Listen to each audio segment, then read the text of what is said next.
तो अस्तग्रहों के बारे में हम लगातार चर्चा कर रहे हैं और अगर आपका कुंभ लगन है तो हम इस वीडियो में देखेंगे नवम भाव में आपका कोई भी ग्रह अगर सूर्य से अस्त हो जाता है तो वो ग्रह आपको कैसे प्रभावित कर सकता है।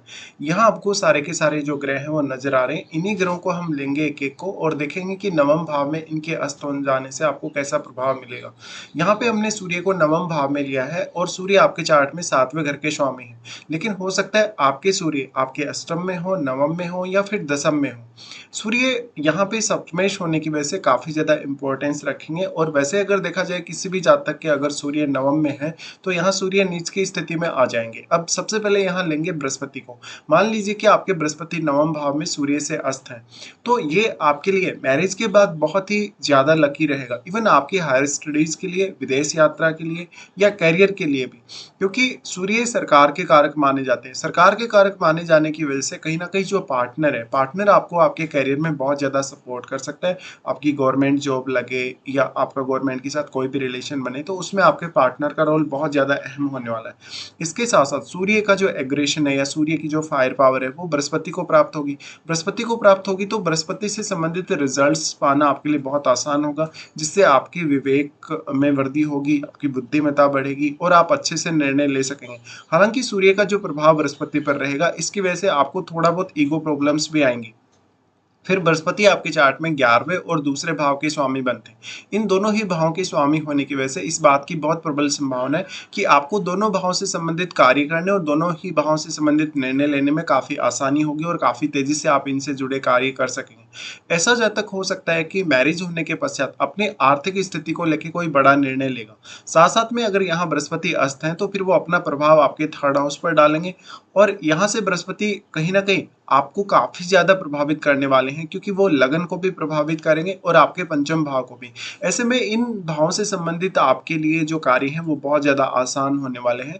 लेकिन यहाँ डिपेंड करता है बृहस्पति कितने ज्यादा क्लोज हैं सूर्य के। इसके साथ साथ आपकी पब्लिक छवि या आपके पब्लिक इमेज पर भी बहुत गहरा असर पड़ेगा इससे। तो इस तरीके से आपको देखना चाहिए। लेकिन नॉर्मली हम ये मानेंगे कि बृहस्पति अगर अस्त हो जाते हैं तो यहाँ सूर्य का पावर बृहस्पति को प्राप्त हो रहा है, इसलिए बृहस्पति से संबंधित रिजल्ट हासिल करना तो आपके लिए आसान जरूर है। लेकिन कहीं ना कहीं बृहस्पति से संबंधित जो रिजल्ट है वो सूर्य से प्रभावित होने की संभावना बहुत ज्यादा बन गई है। ऐसे में आपका जो भी बृहस्पति से संबंधित रिजल्ट होगा उसमें सूर्य का इम्पैक्ट आपको जरूर देखने को मिल जाएगा। इसके बाद अब हम लेते हैं यहाँ शनि को। तो शनि मान लीजिए आपके अस्त हैं आपके नवम भाव में, तो शनि आपके लिए लग्नेश है और आपके 12वें घर के भी लॉर्ड हैं। ऐसे में शनि का यहाँ अस्त होना बहुत इंटरेस्टिंग होगा, क्योंकि एक तरफ यहाँ शनि उच्च की स्थिति में होंगे और वो आपके स्वयं को ही रिप्रेजेंट कर रहे हैं। ऐसे में आपका पार्टनर के साथ थोड़ा मतभेद ज्यादा रह सकता है। ऐसे में आपको देखना होगा कि शनि कितना ज्यादा प्रभावित हो पा रहे हैं सूर्य से।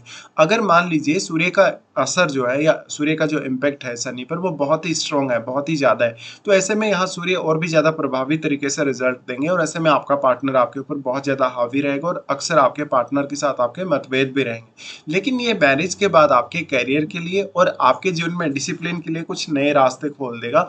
इसके साथ साथ आपके लक को भी यहाँ बल मिलेगा, क्योंकि शनि के अस्त हो जाने से, क्योंकि यहाँ सूर्य का जो प्रभाव है वो और ज्यादा बढ़ जाएगा, इसलिए सूर्य का प्रभाव बढ़ने की वजह से इस बात की बेहद संभावना है कि आपका जो लक है वो प्रबल होगा और आपको नवम भाव से संबंधित कार्य करना आसान होगा।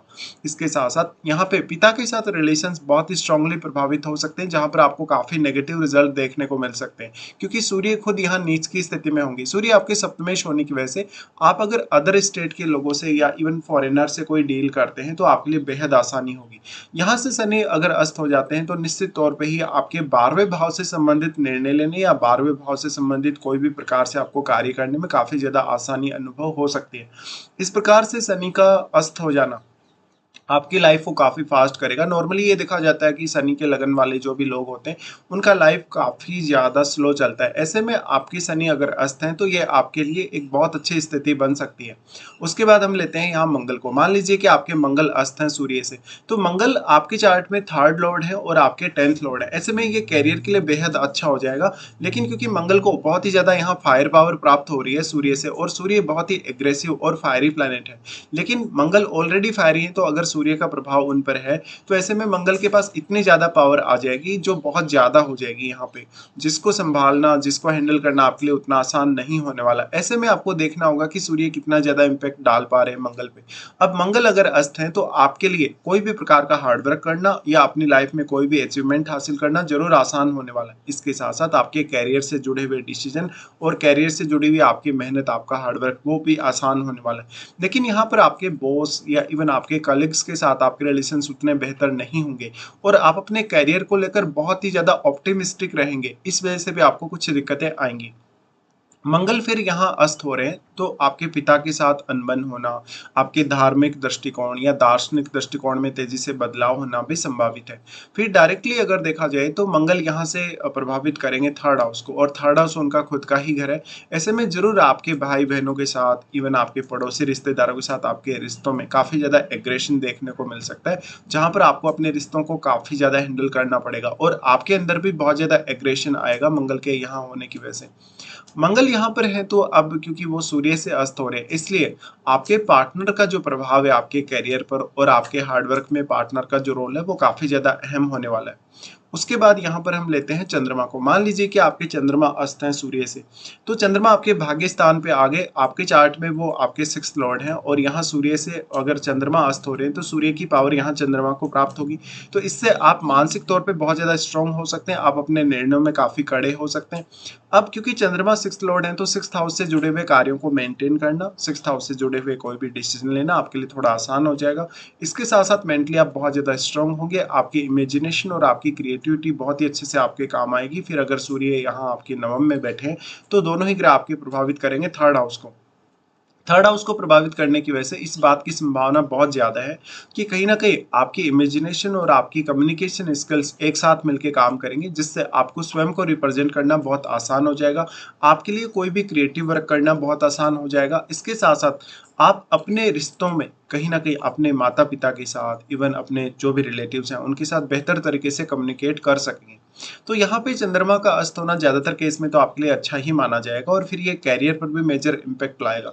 ऐसे में मान लीजिए आपके ऊपर कोई बहुत बड़ा कर्ज है, आपका किसी से विवाद है, लड़ाई झगड़ा है, तो मैरिज होने के पश्चात आपके पार्टनर के सहयोग से आप उन सारी समस्याओं से निकल सकते हैं। और क्योंकि सूर्य सप्तमेश है और सूर्य आपके पार्टनर को रिप्रेजेंट कर रहे हैं, इसलिए ऐसा भी हो सकता है कि मैरिज होने के पश्चात हो सकता है आपके पार्टनर की सपोर्ट की वजह से आप मेंटली बहुत ज्यादा स्ट्रांग हो। उसके बाद हम यहाँ पे लेते हैं शुक्र को। मान लीजिए आपके शुक्र अस्त हो जाते हैं आपके नवम भाव में, तो सूर्य यहाँ शुक्र को अस्त कर रहे हैं, जिससे आपका पार्टनर जो होगा उनकी छवि और उनकी पर्सनैलिटी बहुत ज़्यादा अच्छी हो सकती है और वो आपको बहुत ज़्यादा प्रभावित कर सकते हैं अपनी क्षमताओं से और अपनी पर्सनैलिटी से भी। यहाँ पे अब शुक्र के अस्त हो जाने से आपके लिए भौतिक सुख साधन पाना आसान होगा, इवन विदेश यात्रा करना बहुत आसान होगा और अलग अलग प्रकार की संस्कृतियों और धर्मों के लोगों के साथ बहुत अच्छे से आप समायोजन कर पाएंगे। शुक्र आपके चार्ट में फोर्थ लॉर्ड है। फोर्थ लॉर्ड होने की वजह से इस बात की बेहद संभावना है कि एक बहुत ही राजसी जीवन आप जिएंगे।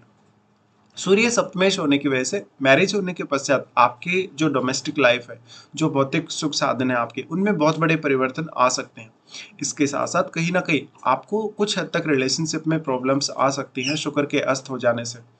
तो शुक्र का कुछ इस तरीके का प्रभाव देखने को मिलेगा। अब आपको हालांकि ये भी देखना होगा कि शुक्र कितने ज्यादा क्लोज हैं सूर्य के। शुक्र यहाँ सूर्य के जितने ज्यादा क्लोज होंगे उतना ही ज्यादा आपका पार्टनर आपकी लाइफ में इंपॉर्टेंट रोल प्ले करेगा आपके फोर्थ हाउस से रिलेटेड मामलों में स्पेशली। और हो सकता है आपका पार्टनर आपसे बहुत ज्यादा वेल्दी हो, बहुत ज्यादा वो अट्रैक्टिव हो, बहुत ज्यादा अपनी पर्सनैलिटी या अपनी कोई भी स्किल्स का वो प्रभाव डाल पाता हो आपके ऊपर। इस तरीके से आपको देखना होगा। अब हम लेते हैं बुध को। मान लीजिए कि आपके बुध अस्त है सूर्य से आपके नवम भाव में, तो बुध आपके चार्ट में पंचम घर के स्वामी बनते हैं और आपके अष्टम घर के स्वामी बनते हैं और बुध का अस्त होना यहाँ बेहद ही अच्छा रहेगा।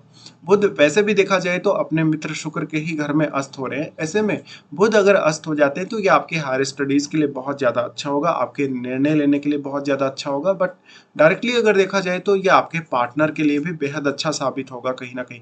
यहाँ सूर्य की ऊर्जा बुध को मिल रही है। बुध को ऊर्जा मिलने की वजह से पांचवा भाव आपका मजबूत नजर आएगा आपको।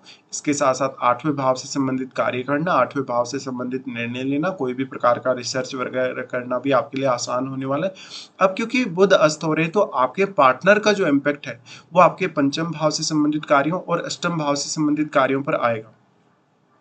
इस वजह से आपको ये देखने को मिलेगा कि सूर्य की जो ऊर्जा है वो बुध को मिल रही है, तो ये आपके इंटेलिजेंस को भी बढ़ाएगा और अगर मान लीजिए सूर्य आपके यहाँ नवम भाव में बैठे हैं तो ये थर्ड हाउस को प्रभावित करेंगे, जिससे आपका कम्युनिकेशन स्किल बहुत ज़्यादा बेटर होगा। ऐसे में आप लोगों के साथ बहुत ही अच्छे से कम्युनिकेट कर सकेंगे। आप जीवन में किसी भी प्रकार की समस्या से अगर जूझ रहे हैं तो उस समस्या को ईज़िली दूर भी कर सकेंगे। तो बुध का यहाँ अस्त होना बेहद ही अच्छा माना जा सकता है। इसके साथ-साथ आपको विशेष तौर पे निर्णय लेने, अपने स्टडीज़ वगैरह में बहुत बेहतर परिणाम देखने को मिल सकते हैं बुध के अस्त होने से। तो कुछ इस तरीके के ही प्रभाव देखने को मिलेंगे जब भी इनमें से आपका कोई भी ग्रह अस्त होगा आपके नवम भाव में।